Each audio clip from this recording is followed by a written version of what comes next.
হলো চেয়ারে বসে নামাজ পড়লে নামাজ হবে কিনা।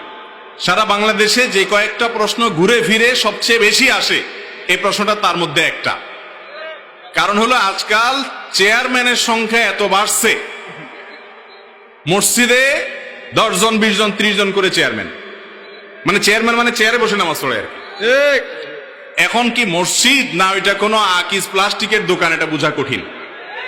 এত প্লাস্টিকের চেয়ার। আরে ভাই, আজ থেকে 10 বছর আগে মসজিদে এত চেয়ার ছিল?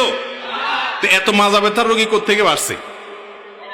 কিছু লোক আছে আসলেই তাদের মাজা ব্যথা, হয়তো কোমরে অপারেশন করা আছে বা রুকু সিজদা করতে গেলে ভয়াবহ কষ্ট হয়, তাদের জন্য তো চেয়ারে বসে নামাজ পড়া জায়েজ আছে।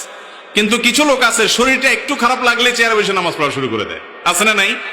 এই ফ্যাশন টাইপের নামাজ পড়লে সেটা আল্লাহর কাছে কবুল হবে।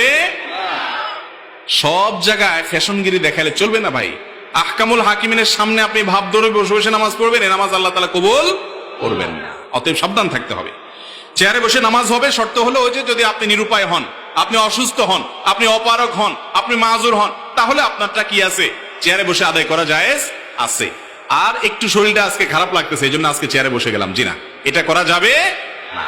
অনেক লোক আছে গাছে উঠে খেতে মাশাআল্লাহ 2-4 ঘন্টা এরকম উপর হইয়া হইয়া ধান ক্ষেত নিরায়, সব ঠিক আছে। মসজিদে আসলে চেয়ারটা দাও, ইমাম সাহেব মুয়াজ্জিন সাহেব চেয়ারটা দেন, চেয়ারটা টাইন্দা নামাজ পড়ে, আছে না নাই? এটা নামাজ হবে না। হ্যাঁ, আপনি আসলেই অসুস্থ হলে, রুকু সিজদা অপারগ হলে দাঁড়াইতে পারেন তাহলে দাঁড়াবেন, রুকুরটা সিজদারটা চেয়ারে বসে ইশারা করে করবেন, জায়েজ আছে।